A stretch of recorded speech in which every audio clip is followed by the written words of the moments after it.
Hey everyone, and welcome back to another episode of The Negotiation. Today's episode is very, very good, as we're talking with an old friend of mine from China, Alvin Wang Graylin, who is now the China President of HTC, the developer of smart mobile, connected technology, and virtual reality products. Alvin is also the Vice President of the Industry of Virtual Reality Alliance and the President of the Virtual Reality Venture Capital Alliance.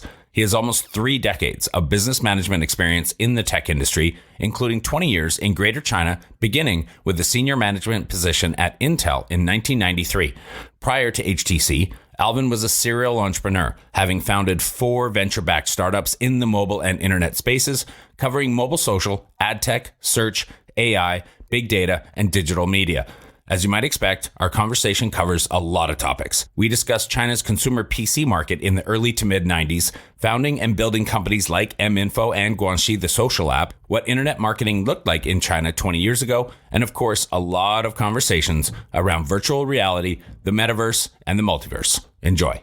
The key to the Chinese government philosophy about foreign companies is they want to have technology transfer. Intel was actually very supportive of this. In fact, I had hosted and I was translating for Andy Grove when he came visit a few times with some of the government officials. They really treated him as a dignitary. I mean, when he landed at the airport, they had essentially police behind and in front of him. They had all the lights turned green, so he never had to stop anywhere. He got very good treatment in terms of being respected as a leader. And in turn, Intel actually built multiple assembly and test sites in the country. And I think for China, that was an important step to have a global leader in semiconductors building and constructing things in their country, as well as educating the workforce. Home to over 4 billion people, the Asia-Pacific region boasts one of the most powerful consumer markets on the planet. Not only is it home to half the world's under 30 population, but it's also home to more than half the world's internet users. It's a market no globally minded brand should ignore, but entering markets like China is no easy task. Just ask the likes of Microsoft, Google, Uber, and Facebook. Times are changing, and with the right partners, doors are slowly opening as more and more companies find success expanding into the markets of the Middle Kingdom. I myself spent 8 years in China, mostly as a venture capitalist, helping early-stage tech companies enter the Asia-Pacific market successfully. This show is dedicated to uncovering and examining successful China entry and growth strategies by interviewing the people behind those success stories. My name is Todd Embley, and welcome to The Negotiation, brought to you by WPIC Marketing and Technologies.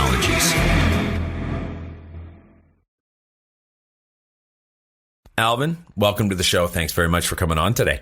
Thanks for inviting me, Todd. It's great to be able to chat again. It's been so long. Yeah, you and I, we go back, man, a long time, early, 2012s, 2013s kind of thing. So we have a lot to talk about, and you've been in China for a long time. But, as we usually do on the show, I'd love to get a bit of an introduction of yourself and that anecdotal story of how you ended up in China.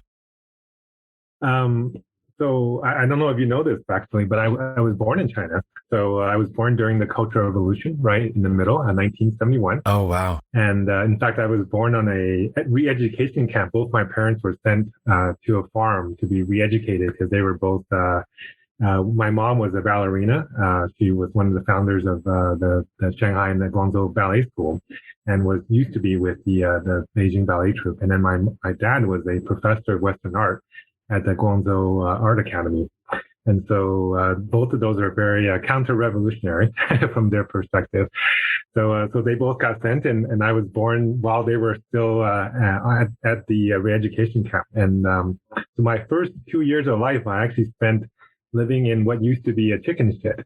So just to give you a little bit of context. But I was very fortunate that because my mom is half American, half Chinese, we were able to get out of China in 1980, kind of when the market first opened up, when Deng Xiaoping kind of allowed the openness of China and allow for immigration and so forth. So, I guess very fortunate that we were able to get to the U.S. and get a U.S. education and kind of, in fact, my dad, when he, the first day we landed, he said, "Hey, look, you guys are very fortunate. We sacrificed everything for you guys to come here. So make the most out of it." So he was talking to my brother and I. And he said, everybody has a purpose in life, and you guys need to go find your purpose, find what's going to make the most contribution to society, and spend your time doing that. So that's actually kind of, that sentence kind of has been what's been driving me the last 40 plus years. So yeah, I can definitely tell you took that to heart. You've done some amazing things. Tell us a little bit about your educational path as well, because you've made it through some of the toughest systems out there. As I mentioned, because my parents said, like, we're artists, we don't have money. If you guys want to go to college, you have to get your own scholarships and take care of yourself. So, given that kind of requirement, I studied very hard, just like every other Asian kid that immigrates there. And pretty much after, I think, sixth grade, I was straight A through all my classes, top of my class, and got multiple scholarships for undergrad, where I went to the University of Washington, did my undergrad in double E, and then I think graduated top of my class there as well. A few years later, I went to MIT and did a double master's there, also with a fellowship. So I was able to get 2 masters, both in computer science and in an MBA. Without having to pay any tuition. So, very fortunate to go to, 2 very good schools and study, some very useful knowledge and, connect with some very, valuable people and smart people, through my academic career. So, this is the reason why, I guess my parents, asked us to come to, or, brought us to the U.S. was to give us that opportunity to get a better education and have more opportunity for life. In fact, my brother and I, both went to MIT. In fact, he got into Stanford for his grad school. And I said, you should come to MIT because I'm over there. And so he applied, and we were the first brother pair to graduate the same year from Sloan. So just a little tidbit of trivia. For those, I went to a little bit of engineering school for a while. For those that are the uninitiated, EE or double E is electrical engineering. Just to put that out there. You started your early days in China, opening up Intel's office in Shanghai, and you were also helping build China's consumer PC market. So I want to start our discussion around that. And I believe, if I'm not mistaken, that started circa 1994. So first off, you can correct me if I'm wrong on the date. Secondly, tell us what you remember about those first days opening up that office for Intel in Shanghai. What kind of operation was that office for? What was the strategy of having an office there? And how did it go back in those days? Yeah, it was definitely very different than the China of today. Back then we were in Taohejing. It was actually the beginning of the Taohejing High Tech Park. It was essentially, just a couple of buildings over there, and just getting a phone line took a month to apply for a landline just to make telephone calls. Not to mention, broadband. There was no broadband. Hiring people was super tough because nobody wanted to work for a foreign company. They prefer to work for the government, where it's just safer. It was it was very outside of the city at the time. Now it's kind of already part of the main city, but back then it was probably about half hour to 40 minutes away from the city. And at that time there was no elevated highways, there was no subways. There was essentially almost no pudong. There was only one building, which was the Pearl Tower, during the Pearl Tower in Pudong at the time. So very, very different, place. And just, you just felt like you went back in time, right? Because we set up a both research and development facility as well as a sales and marketing facility in that office. And when I got there, essentially the GM of the Shanghai office said, "Look, tell me what you think you want to do, and write a little report about it, and then we'll figure it out." Because there was 3 of us that kind of came from the U.S. to come start this office, and I thought about it, and I was thinking, hey, the China consumer PC market was essentially non-existent. Right? The PCs cost $2,000. Which was, multiple years of salary for people. And there was no English, no Chinese software. Everything was in English. There was all the stores that were selling IBMs and Compaqs, and these like for B2B only, right? But I knew that, there are so many consumers, there must be a consumer market out there. So I spent some time researching, and I found essentially there's three things that are blocking this market from happening, because there are tons of consumers in China. And how can we get them into, this new internet that's starting to happen, and this multimedia trend that's starting to happen. And one was getting the prices really way down. Two was helping to take all the content that was globally and try to localize it. And then three was to create low-end consumer channels that were able to reach out to all the different, tier 2, 3, 4, 5 cities that did not have access to computer stores at all. I was able to talk to headquarters to give us access to be able to sell the chips directly, and to bring in some low-end motherboards that we can have people create build it yourself type of stores. We got these kits together that people can put together these PCs for, essentially by the time I left, they were about, $400 or $500 coming down from about $2,000. I also went and met with all of the major Chinese manufacturers, people it used to be called Legend, now it's called Lenovo, Great Wall, Founder, Tantru. Which, Lenovo or Legend used to be number 7 in the PC market in China. They had the PC department was all it was. In fact, the guy who's now the chairman and CEO used to be the department manager when I met with him. So Yang Yuanqing, who's the head of Lenovo now, I remember meeting him, and they were like, I'm not sure we should be doing these consumer PCs.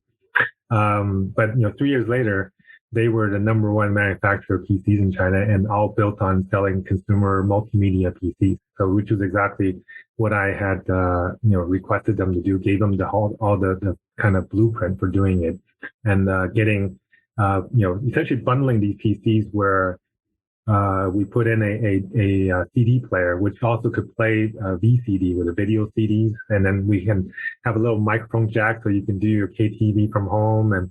And we brought in all of these foreign manufacturers or foreign software vendors and did matchmaking operations with local software developers to help them localize all the content. And then we bundle the content into a CD with the chips that we were selling. So essentially the software became almost free, because instead of charging $20 for a piece of software, we were giving them a quarter or 10 cents US per software, because they knew if they sold it to China, they would get zero anyway, because everything would get pirated. So they might as well get 25 cents per copy. So that was really kind of an exciting time, because we saw that from the time I got there, we were about $50 million in revenue for consumer related sales. It went to about 300 million within the 3-year period. So, I felt like I made a decent contribution to that market. In fact, we also invested in a number of companies, including, what's that? Jingsan Ziba. So it's, the guy, who founded Xiaomi. He was one of the guys we had invested in terms of content, and gave him 50 PCs to do development work, gave him $100,000 of investment arm of support, and he later on became founded Xiaomi. So I feel like I've had a little contribution that kind of shaped kind of the path of how the market went there. But really exciting, and I was able to both myself and our organization receive the Intel Achievement Award for helping essentially open up the China consumer market. And by the time I left, we had 10,000 of these small mom and pop shops that were selling PCs for 50 RMB profit instead of what used to be $500 profit that the channels were charging in the larger chain stores.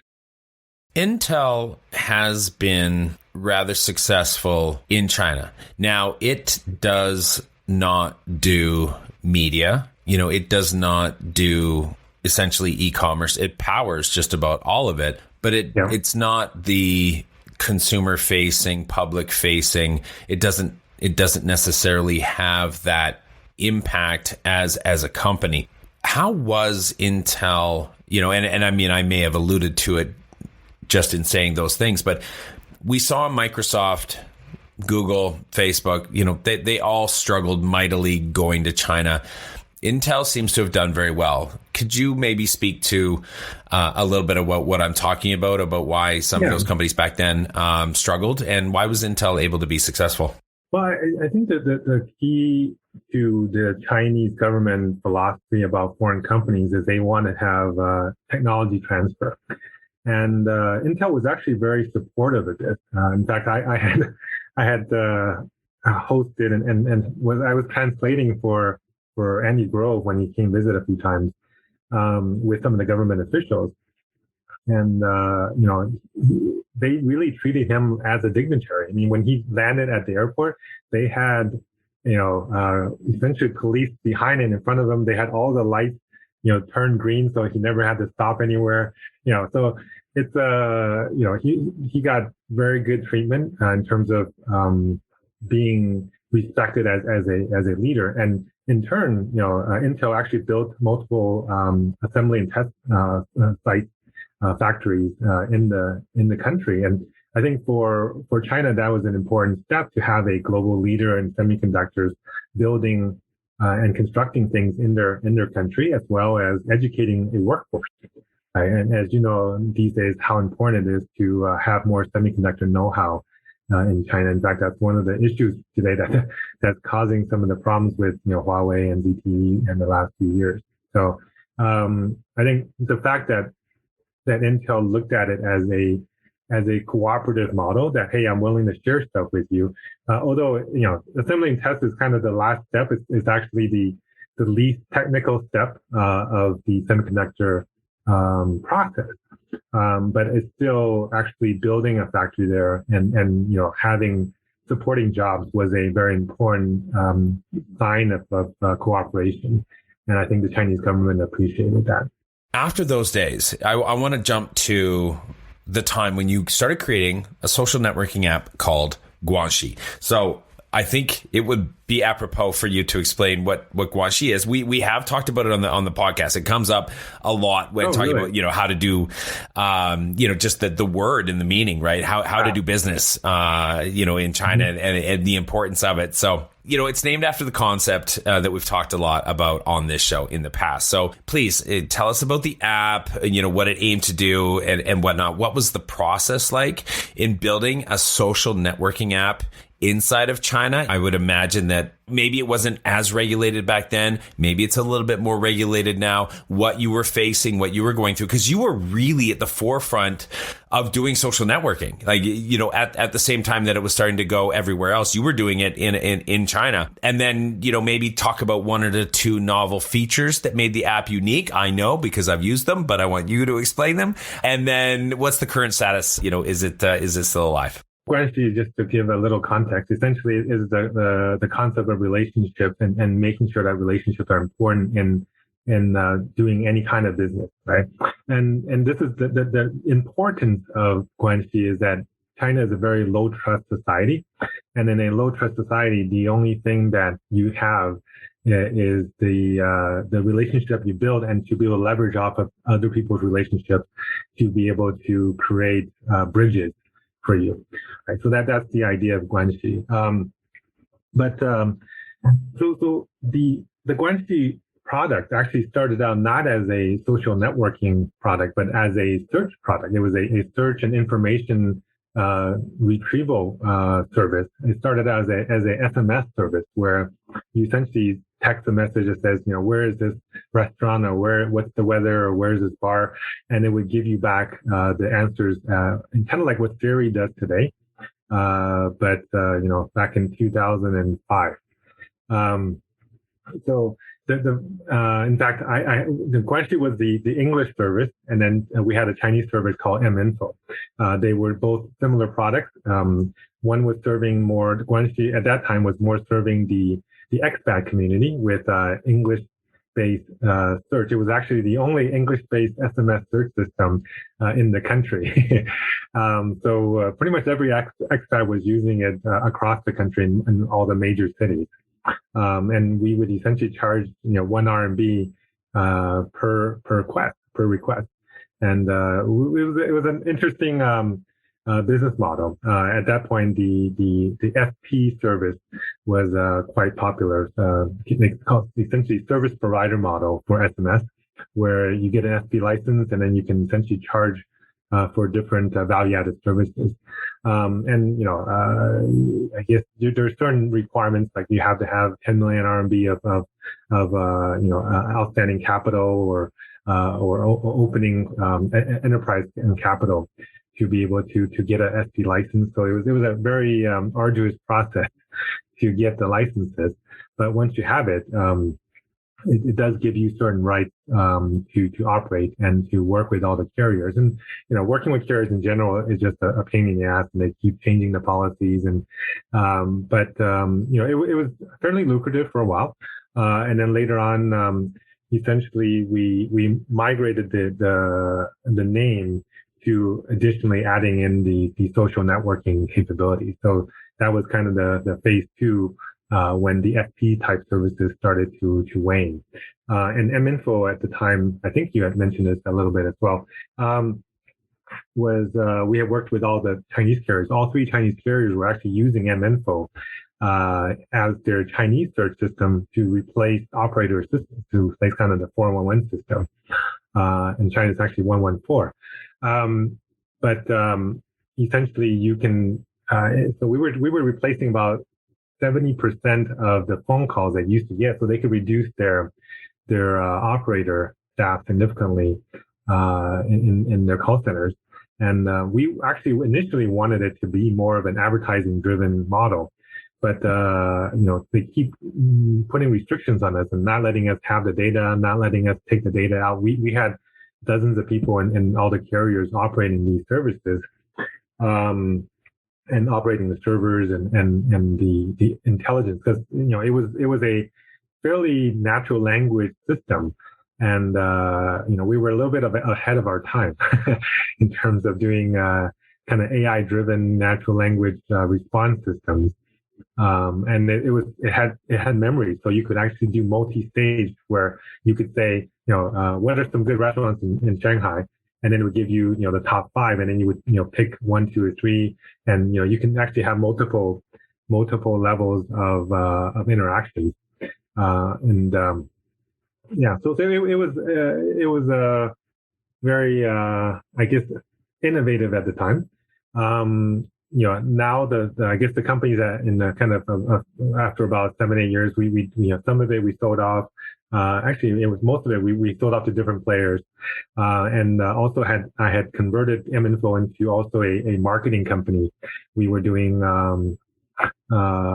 essentially mobile advertising campaigns. When 3G started to hit and kind of text message became less important, we started to migrate into doing mobile marketing services and working with all the major agencies and brands, helping them create apps, create mobile sites, create real-time campaigns, doing essentially SMS, mass messaging, those types of services. So it was a real journey going through those 10 plus years of running that company and seeing it grow in different ways. You're also the founder, and you've been the founder of a lot of things. You're the founder of mInfo as well, which was a mobile search and advertising solutions platform that was the mobile search provider for the 2008 Olympic Games. So that actually ties in nicely with a lot of podcasts we've been doing lately on the show because of the upcoming Winter Olympics in Beijing for 2022. Perhaps you could first introduce mInfo and what it aimed to do, what it was. And then given that we have the Olympics coming up shortly, maybe you could tell us a little bit of what it's like, maybe almost a foreshadowing or forecasting what it's like working with the IOC and the Beijing Olympic Committee, although it's probably drastically different at this point. From a technology capacity, at least, I know 2008 versus 2022, all that technology will have, turned over several times at this point. But at this stage, what did the preparations look like in 2008? And what do you think organizers are looking to get up to as they get ready for 2022? Yeah. I remember working with them, and it was one of the most painful things we've ever done as a company, because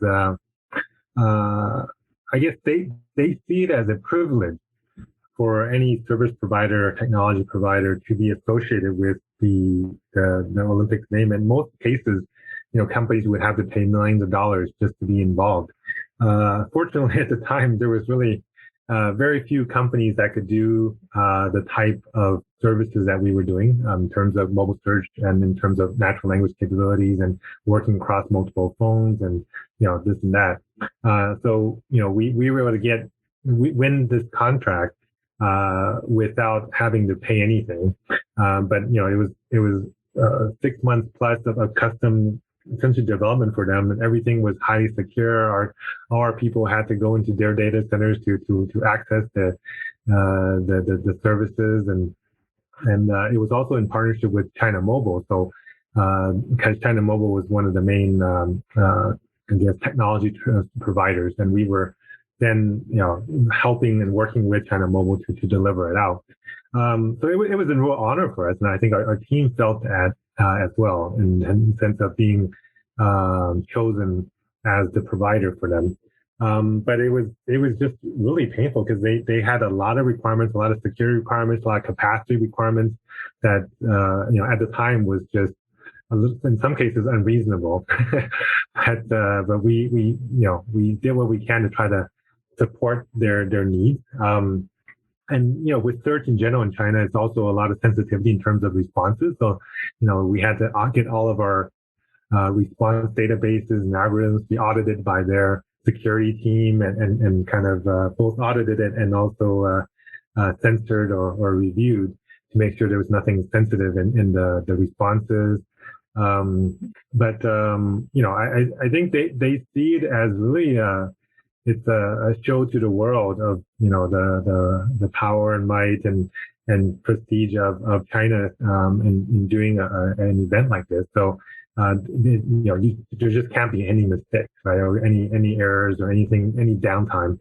So it's just very, very demanding for any partner that would work with them.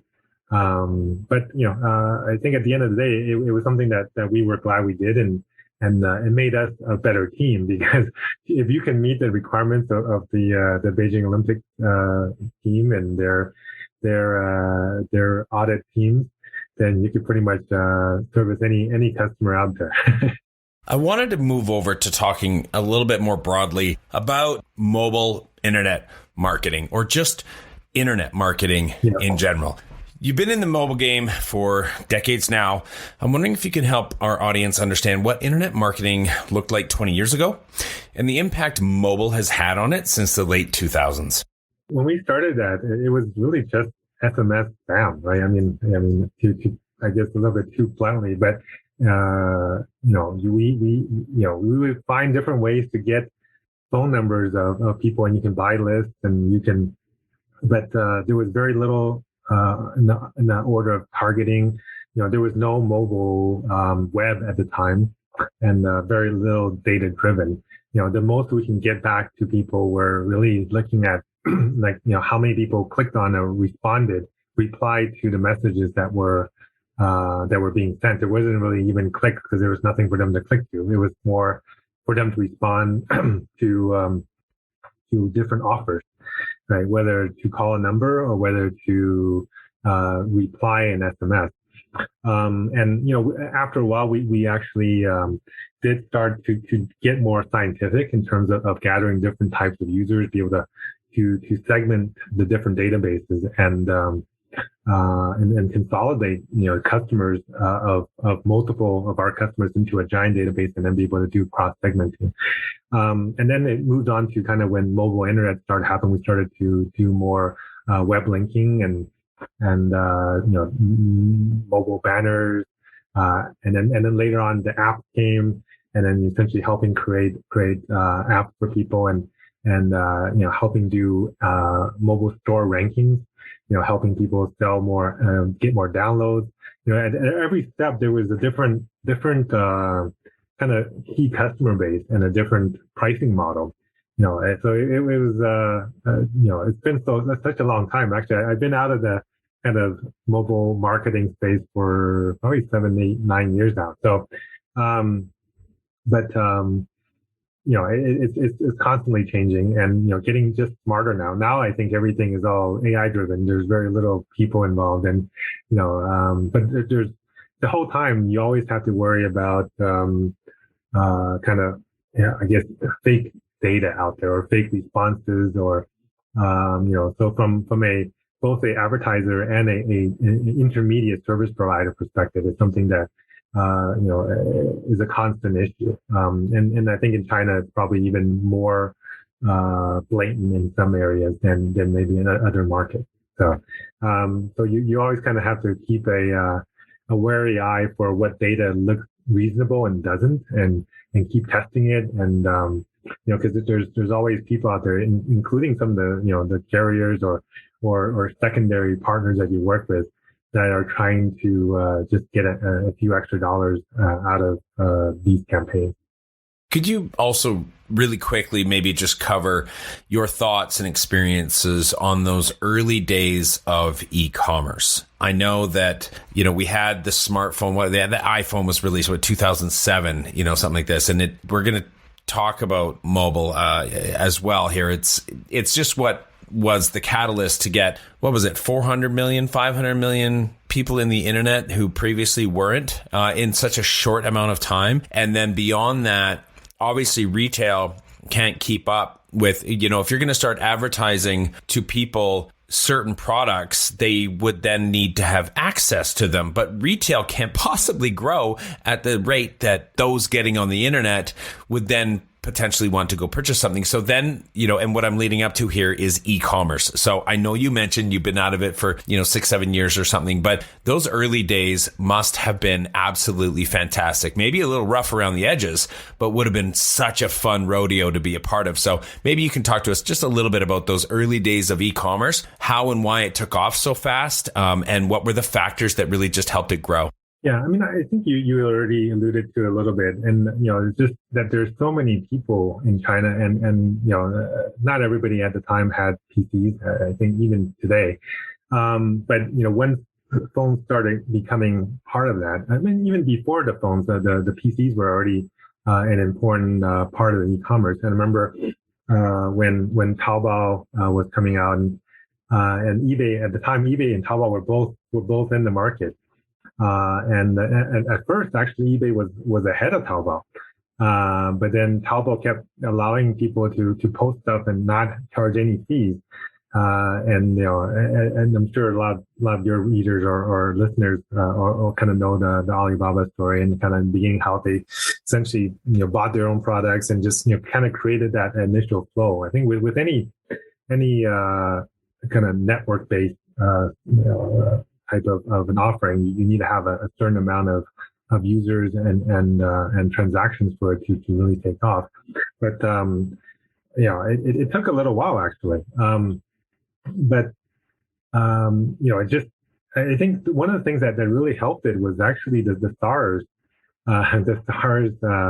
epidemic, because the SARS epidemic kept everybody at home. And because it kept people at home, they had to buy stuff. And that actually helped to spur some of the initial online commerce pieces.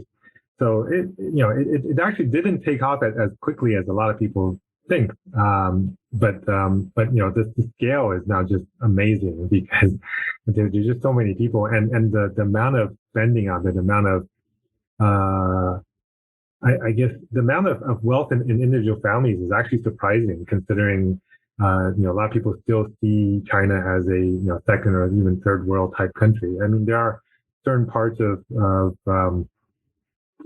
country that are actually still fairly behind, right? If you go to the fourth or fifth tier type cities, but there's a very, very large kind of I guess middle level income population, and the high income folks are just as well off as places like the States already. So I don't know. I guess it just it's been kind of amazing just to go through with the growth factor here. I want to move to talking about VR, and then we're going to talk about Metaverse. So this is going to be really fun. Now, VR, now we're really starting to get into what you've really been doing a lot about lately. So please introduce HTC Vive and your role at HTC China. Let's start with from a product development side. How do VR companies have to localize for the Chinese market? And what about content development localization? Yeah. So right now I'm the China president for HTC, kind of running both the VR and what used to be our phone business. But our phone business is pretty much about 2 years ago. We've stopped selling phones in China. But we also have a app store. We also have a lot of other operations in China as well. In addition to that, I'm also the vice chair for the Industry of VR Alliance. It's the only official kind of government recognized organization for VR industry companies. There's about 300 companies, including pretty much all the major, both international and Chinese companies in the world. And I'm also the president of the VRVCA, the Virtual Reality Venture Capital Alliance, which is about 50 VCs that invest in the VR space, VR AR space. So I guess I've been very fortunate to see the VR market grow the last 6 years or so that I've been part of this. And the funny thing is I actually studied VR back in University of Washington in 1991 with Tom Furness, who's recognized as the godfather of VR. And he's been working in this industry for about 60 years. But this I think what we're seeing right now is really what you just mentioned is a really important point, is that COVID has really accelerated the interest in this VR industry, because people are now recognizing that, hey, this remote work actually is you're able to be productive, you're able to eliminate a lot of business travel, but having a video only interaction just doesn't feel personal enough. So VR is actually a good alternative to help enhance that sense of being together, right? And particularly, in fact, just about a month ago, Accenture announced that they had onboarded about 150,000 new employees last year, and they gave out 60,000 headsets to their employees to allow them to interact with each other, because a lot of these staff have never met each other, have never met anybody else at the company because their offices were closed. And I think that's actually a really good example of how applying this new technology can really help to impact the real world and how we used to see our relationships with our colleagues. But at the same time, it can also be applied to schools. It can be applied to the social side as well. So and in China, HTC has been the kind of key leader in this space for the last 6 years since I've been here.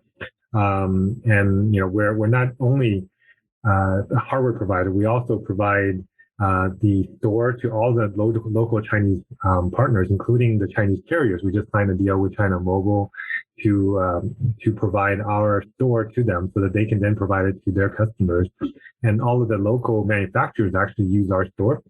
We also give them our runtime, our software runtime kind of operating system to allow them get their products out to market faster, and the development tools, and even some of the controller kits to really enable what some people would consider our competition, because we feel like it's important for there to be multiple vendors that can support different tiers of products at different price points. And we're focused on providing kind of the mid to higher tier products that we can feel proud to have our name on.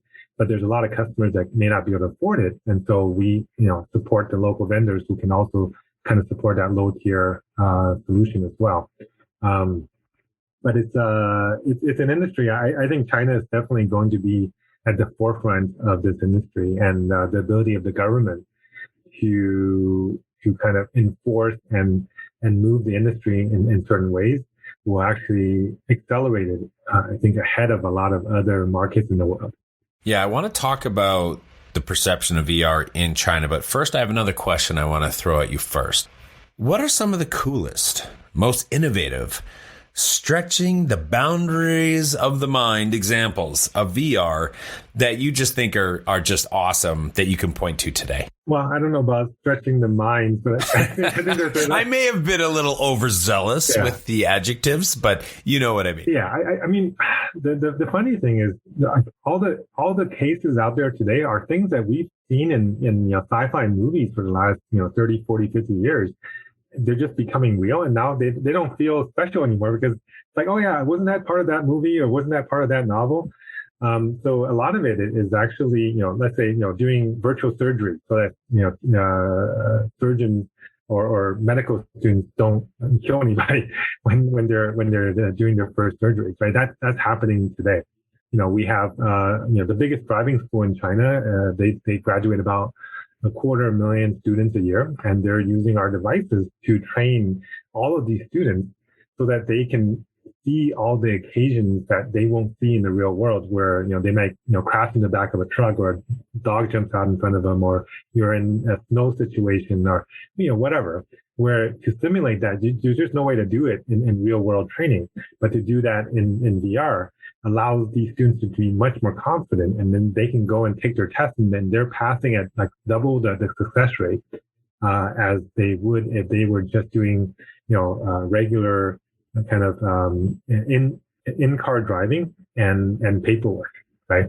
So just a lot of it is psychological. It's being used with therapy, where people are using it to get around post-traumatic stress or harassment, or some banks we're working with are doing customer training, where they have these super obnoxious customers come in, and how do they keep their staff calm as they're dealing with these customers. And when you're seeing them face to face, it's in a VR device, it's so much different than when you're just reading about it or seeing it on the video, because you actually feel like you're interacting with that customer. And in fact, sometimes you can flip it backwards. You can say, let's say on a harassment type training, we could turn you into a woman, or we could turn you into the person being arrested by a police, and that changes your perception. So we were doing police training with some of our software, where you're essentially being arrested by multiple large policemen, and being thrown around, and you now as a police officer now feel what it's like to be on the other side, and that helps them to then have more empathy when they deal with potential convicts or whatever the people they're dealing with. So it's a lot of it doesn't sound like the super snazzy, exciting, go to Mars stuff, which we can also do. We can let any student, take a field trip to Mars, or to underwater, or to the, ancient Egypt. I mean, those are kind of fun things that are happening. We also, we've invested in companies that do brain-computer interface. You put this thing on, and you can think of something, and it'll actually, move your character on the screen, or you can think of a word and it'll type it out for you, right? This technology is available today. You can have these haptic gloves that you can feel a little spider walking on your hand as you see it. So there's just amazing stuff out there. And in fact, one thing that I think is actually kind of super cool is about a year ago I tried on this contact lens that allows you to essentially put a lens in your eyes, and it gives you a display where you're seeing essentially what you would see on a screen. And it's not as high resolution, but to have a device that's that thin and that light, and to be able to have the full functionality of a high resolution display, that stuff is available now, right? So it's just a matter of time when that gets to a price point where it becomes affordable. There are also devices right now that you can get essentially retinal level resolution, where you put this on, and the video that's coming in that you're seeing, the display content, both the CG display as well as the video pass-through display, is supposedly equivalent. You can still see some differences, but I would say near retinal level clarity. and on a few $1,000 devices, and then in a few years they'll get down to a few $100s. So I'm just super amazed in terms of at every area of this industry, there's innovations happening. I remember my first VR device. It was about a 2.5 kilogram device with multiple wires, and I had it was like 200 by 300 resolution. Now we're selling and that device sold for about several $100,000 and was powered by a work. I think it was a bank of computers. No, it was a big workstation. I can't remember which one, but a multi-$100,000 workstation.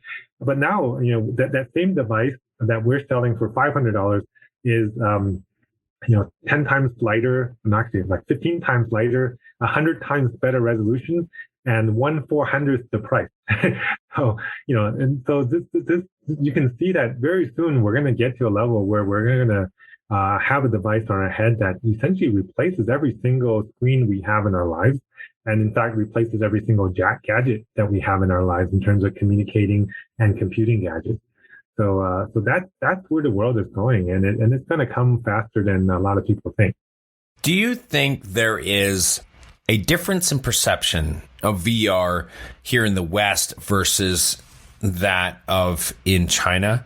And this may be a non-starter of a question, but I'll ask it anyway. We have hardcore technologists that have really embraced it as an important part of our future society on one hand, but it hasn't. I think we all thought it was really going to just go gangbusters 4 or 5 years ago, but it was a bit of a slower burn than I think a lot of people thought. So I would love your take on why it has actually just taken a little bit longer. It stayed on the trajectory and it is now here to stay for sure, but it didn't come as fast as we all thought. So, certainly not like smartphones or something. And maybe that was a perception that skewed what we thought of how VR, even AR, was going to go. But what would you say the perception is of VR in China versus that in the West? And maybe your thoughts on why it did take a little bit longer to really kind of get that traction.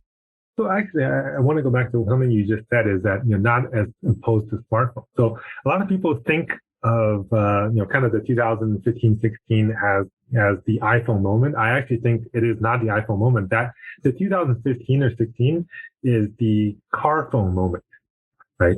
Because if you look at the devices, then it was devices that had multiple wires. You had to connect it to another big device. You're always constantly tethered, and it cost thousands of dollars. Right. So it was not the iPhone moment. In fact, even smartphones, when did smartphones really start? It wasn't the iPhone. It was, kind of the, like more the Palm Pilot type era, right? Kind of 2000, 2005, you started having these, smart Nokia phones, and then it became the Windows CE phones, and then it was the BlackBerry, and then it was the iPhone, right? So even the smartphones took about 15, 20 years for it to really take off. And so if we take the same perspective of how long did it take the mobile phone industry to take off, this going from kind of the car phone to now I would say we're very close to the iPhone moment for VR. In fact, devices this year is going to be in the 10 to 15 million units a year. The first iPhone, when it was sold the first year, it sold, I think, about 6 million units. Right. So this is now actually to that same scale. And I think what we're going to find is in the next few years, we are going to get into the 100 million or more units very soon. And at that point, you're going to get it to really ramp up very, very quickly. So I think it's a little bit unfair to say, hey, 2015, why didn't it take off? Myself included, I think we were over optimistic in terms of saying, this is ready for prime time. It was the fact that it had to be tied to a $1,000+ multi-$1,000 computer and had wires on it really kept it from becoming something that could be mainstream. But now last month ago we just released our new Vive Flow product, which is a glasses form factor that has full 6 degrees of freedom, is wireless, and looks kind of cool, right, compared to having a box on your head. So now I think we're starting to get there. And if you look at the technologies that are going to be part of the devices in the next few years, we will get to thin and light, kind of normal glasses form factors. in the next 2 years. And then when that happens, hundreds of millions of units a year will be kind of right around the corner. So, and I think for China, it's actually been a different trajectory, but it hasn't also taken off as much as I think a lot of people expected as well. It just took a different path to get there. In the US, it's been very game and consumer focused, but in China, it's been very business to business focused. So about 78% of our devices are being sold to businesses who are buying it to have better competitiveness in the marketplace. Whereas in the U.S., it's mostly bought by consumers to play games.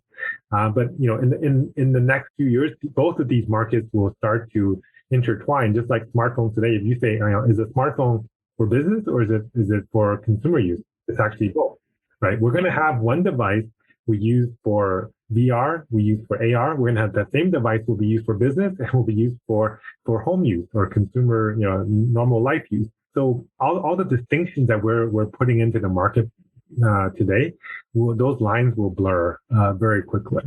What do you foresee as being the most popular advances, technologies, anything that you want to say? Where is the world of VR going to go in the next 5 to 10 years?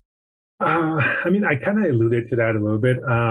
We're going to essentially every area of the interface will get better. We'll get more real. We'll get more natural. Right. Right now we're using controllers, and very soon. In fact, some devices already today allow you to do hand tracking, eye tracking, voice, mouth, face tracking, as well as full body tracking. So very soon, all the interactions you have in these virtual worlds will be using the same kind of expressions that you use in the real world, which is how it should be, right? So essentially, anybody of any age can put on these devices and just behave as they do in the real world, and they will see something that looks very much as almost as real as the real world. I think that's coming. The devices will get thinner, will get lighter, will get cheaper, just like all technologies seem to continue doing. I think the integration to the cloud will be more and more important. Right now, most of the computing is actually happening on the device. What we will find is that the concept of kind of network computing, which I remember back in 1998, I was working with Intel and Sun Computers on the net computer, the Java-based computer, and at the time it was all about doing all the processing on the net and having a very thin client. That will actually now come back, because you don't want that processing when it's on your head. You don't want a big battery. You don't want a lot of heat. You don't want a lot of processing. You want it all to be on the network. And that's also going to be more and more important as these devices start to mature. And you want them to be very low power and low heat. And since you're going to have to wear them all day. It's time to talk about the metaverse. Now, people still don't really know what it will look like, but it seems like one of those core technologies that's also featured in the metaverse will be VR. So you're the perfect person to talk to about this. Now, you've said that the metaverse expands, not replaces the internet. What do you mean by that? So, a lot of people are saying, the metaverse is the next version of the internet. And I agree with that. But I think it's important to understand that the old internet, the 2D internet, does not go away. Right? I actually see the metaverse as essentially the internet of today. We expanded to be creating 3D and looking and interacting with 3D content, and then using a immersive device like a VR or AR device to then fully, appreciate or to experience these 3D content. But at the same time, these 3D devices can be used to experience 2D content. I can put on a headset and watch a movie. I can put on a headset and look at a web page. And same thing, I could use a phone or a PC still to interact with the metaverse. It's the internet, it's the content, it's the network. And it is not exclusive to being used on a VR device. So you could still use your keyboard and mouse just like you do a 3D video game today and walk through these virtual worlds. Even on a 2D device, it just won't be as immersive, but it is something that will be possible. And it has to be possible, because this metaverse needs to be something that is completely open, that anybody can get into using any device and it has to be a global standard so that, so that it's interoperable across different countries, across different operating systems or different brands. Yeah. So that's kind of the idea behind it. And we should not see it as something that will replace the existing internet. The existing internet people have spent the last 20 years building. It will continue to be a very important part of people's daily lives for a long time. From where you're sitting, what do you think the role of VR will be in the future metaverse? And what type of work are you doing, especially at HTC, to help make that happen? Well, I think VR will be the main interface we have to the metaverse. Just like today, more and more of your hours are being interfaced instead of on a computer. It's going to be moving to, using a phone. And I spend probably 5-6 hours a day on my phone, like you're saying, working and, communicating. And less hours actually on my PC. It used to be I would spend, probably 5-6 hours a day on my PC. Now I spend maybe 2 hours a day on my PC and 5 hours on my phone. In the near future, I think we're going to see that we're going to spend somewhere between probably 10 to 15 hours a day on our device on our head. And that device, sometimes will be in a pass-through mode, so it'll be kind of an AR device, but a lot of the time it will be in a VR mode where you're in a completely different environment than you are physically. And if you need to look at a screen, you can create multiple virtual screens. And, it will be the main way that you interact with other people, both, in your city, as well as in your office, as well as in your class, and people who are completely on the other side of the world. People will actually choose to use this as their main way to connect, and their main way to consume content. So instead of, going in front of a TV screen, I probably just, turn on the TV app on my headset and be able to watch, a TV, or actually maybe even go into the space. If I'm watching a football game, I could actually be on the 50-yard line and feeling like I'm actually at the environment and seeing and hearing the crowds around me, instead of just watching a screen that's a 60 or 50-inch screen that's 3 or 4, 6 feet from me. Right. So it will definitely be our most important kind of technology device and interaction device. Think that it is going to be different at all across Greater China due to either, more fragmented internet landscape, fragmented internet user demographic, or completely different regulatory environment? Are any of those going to impact metaverse in China versus rest of the world? I actually think that the world will move through multiple phases in the development of the metaverse. And, we're kind of in phase 0 right now, where people are talking about the metaverse, but there's really no metaverse yet. There's just a lot of independent little games and apps and tools out there. But everybody calls themselves a metaverse. And they don't communicate at all between each other. In the next year or two, I think you will start to see some intercommunication between them, and some of them will have, a single sign-on or common login. When this gets mature, you will actually have kind of a single ID with a single identity, single avatar, that maybe you would change your clothes or something, when you go to these different worlds, and single currency that allows you to purchase and be able to create value, and then a single kind of NFT or asset verification system to allow you to bring whatever assets that you've created or bought through your life with you to these different worlds, right? And I think that will actually the combination of these things happening in a global perspective will take longer, but for that to happen in China will happen much faster because of the centralized control and regulatory system that's in China, where essentially the Chinese government can say, okay, instead of having all this debate, we're going to use the digital RMB as your major currency. We're going to use your Shenzhen ID as your universal ID, and we're going to use some kind of a centralized NFT system as your asset system. And all the companies who operate in China, you guys will have to implement this within the next 2 months. And within 2 months, it will happen. And then everybody will be able to interoperate and have a feeling of jumping between worlds, between apps, having that seamless interaction. But over the long term, I think then there will be an integration of the global internet or the global metaverse with the Chinaverse, right?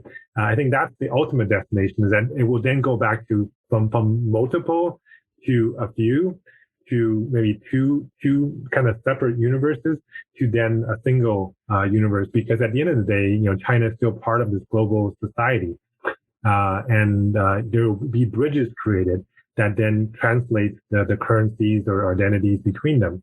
But at the end of the day, China cannot be an island upon itself.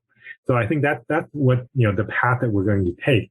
But the Chinaverse happening will probably happen, I would say, multiple years ahead of the global interoperable metaverse happening. You've said that you expect China to likely be the first country with a near full metaverse experience. Yeah. And I'm wondering if some of what you were just saying is actually just alluding to almost the answer of this question, but I'll ask it anyway. I'm curious on 2 points about that. What does a full, quote unquote, full metaverse experience mean? And why are you thinking that China would be the first country to have one? Yeah, so I think I kind of just alluded to that already in terms of a full metaverse experience being that I can take my single identity, go to multiple worlds. I can, have assets go across the world. I can have my avatar be fully interoperable. I can have essentially any device be able to be interoperable, and have a fully, having the ability to fully interactive in all of these areas. That's something that does not exist today anywhere, right? But the fact that China can regulate it will allow it to happen much faster. What do you predict for 2022 and the coming decade for XR, VR, and multiverse? 2022 will be a very important year for the metaverse space, and there will be a lot more clarity and a lot less hype than there is today. People will start to understand what it really is instead of just being confused about it. And there'll be organizations that start to try to create this unity that needs to happen. And governments will start to probably talk about some regulations. The next 10 or 5 or 10 years, I think that the key is really, the world will move more and more to VR being the main device that we interact with. And the metaverse will be the main channel, the main interface, the main content source, the main income source for a lot of people in the world. And most business will happen on it. Just like right now, most things are going to be dependent on the internet. Just about every business will be dependent on this metaverse within the 5 to 10 year period. So we definitely live in amazing times. And I think VR and AR will be very important as part of that the path to get there. And hopefully your listeners can spend more time kind of understanding both the metaverse and the devices that will power it. But thanks again, Todd. So for all you content creators in the audience, you've been warned. Start getting your multiverse game going and start creating content for the VR and metaverse world. Get a jump on the next TikToks. That's where it's going to be. Alvin, old friend, thank you very, very much for coming on the show and doing this with me today. It's been an absolute blast, and hopefully it's not very long before we get to do it again. Yes, absolutely. Thanks again for inviting me, Todd. Growing a company is hard. Doing it in a foreign market? Exponentially so. The best piece of advice I can give you is not to do it alone. When you start looking across the pond for further expansion possibilities, and I sincerely hope that you do, make sure you choose the right partners to do it with. My good friends at WPIC Marketing and Technologies have almost 20 years of experience helping brands just like yours enter China. I hope you enjoyed this episode of The Negotiation, and if you're interested in being a guest or want to connect with me or any of our team, please reach out to us at podcast@wpic.co, and be sure to rate, comment, and subscribe wherever you get your podcasts. 再见。